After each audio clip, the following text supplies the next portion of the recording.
All right, start with this picture. Stable income feels comforting because results repeat in predictable patterns over time. You know which actions create which outcomes. And that reliability lowers uncertainty and planning stress inside daily routines. But predictability alone does not create growth, because most stable systems rely on limited inputs tied directly to your effort, time, and attention. All right, here is the hidden trade. Stability often means the system is tuned for low variance, not high upside. It protects you from sharp drops, but it also caps the ceiling. When the inputs are mostly you, the output curve flattens. That is why time-based income can feel safe while quietly keeping you dependent on constant participation. All right. Notice the emotional loop. When things work, you repeat them. Repetition becomes identity. Identity becomes fear of change.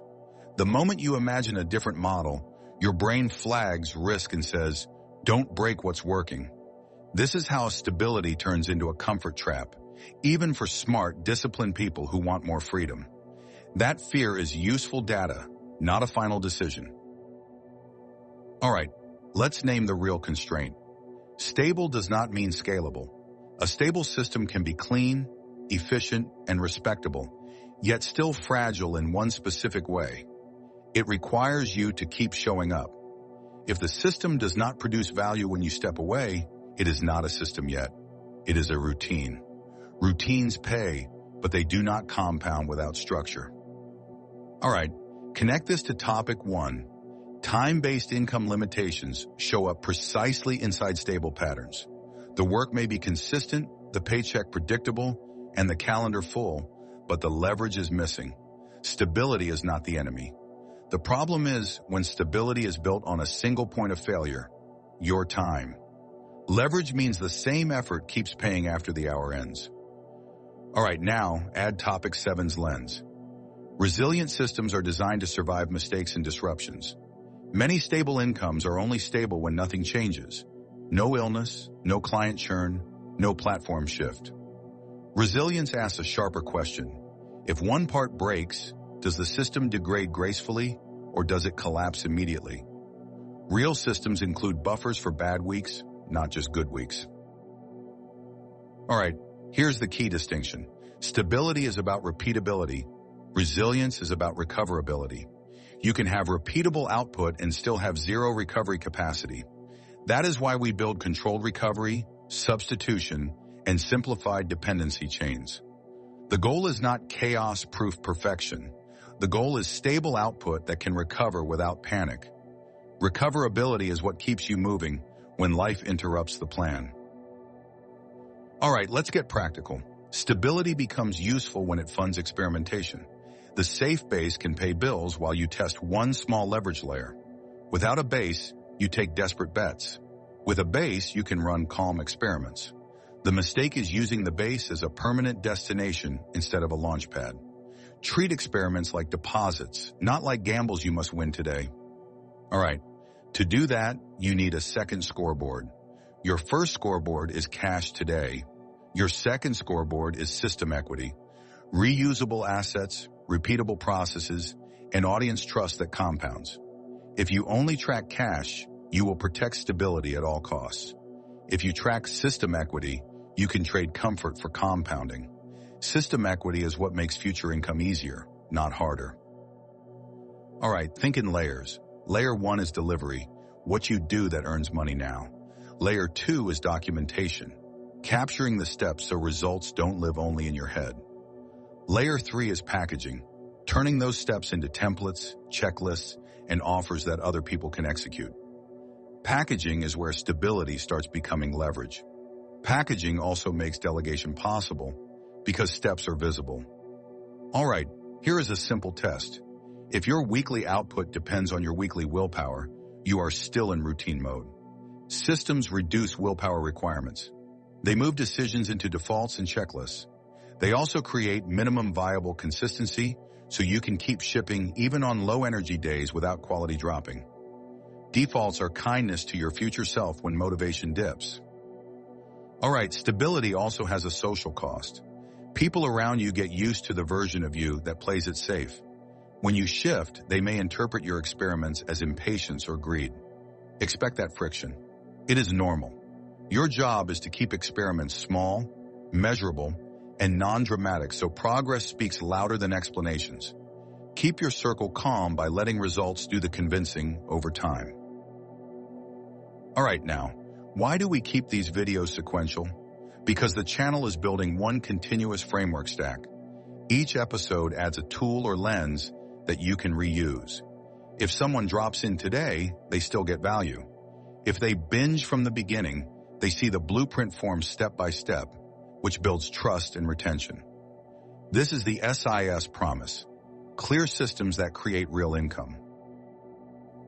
All right, let's define a stability upgrade.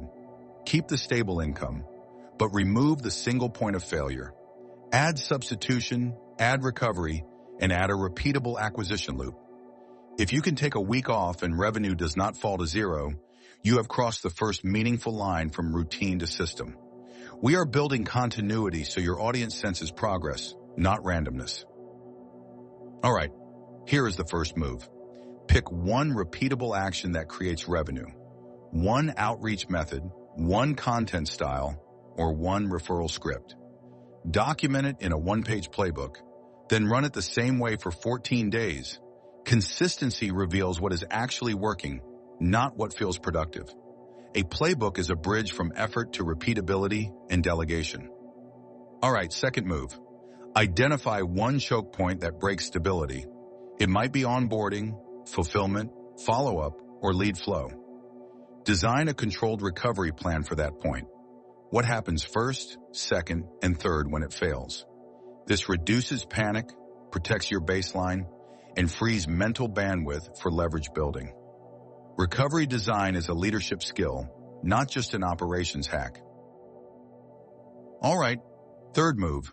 Shorten dependency chains. Every extra step adds a failure point.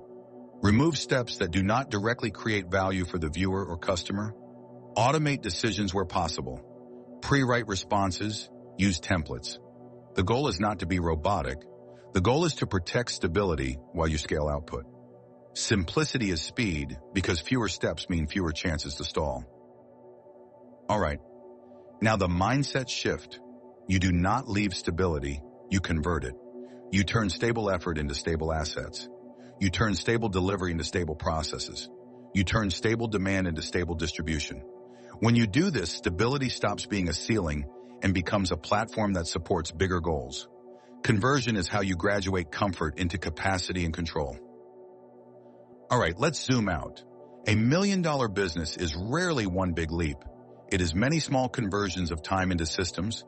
Each conversion removes a dependency. Each removal reduces fragility. Each reduction increases optionality. Optionality is what freedom actually feels like. The ability to choose without financial anxiety. Optionality grows when your income is not glued to one role. All right, if you are tempted to rush, remember this. Rush systems are fragile systems. The fastest path is disciplined iteration with clear metrics. Keep the base stable. Run one experiment at a time. Measure it. Keep what works. Delete what doesn't. That is how you build momentum without burning your baseline. Metrics protect you from mood-based decisions and shiny object swings. All right, your next step today is simple.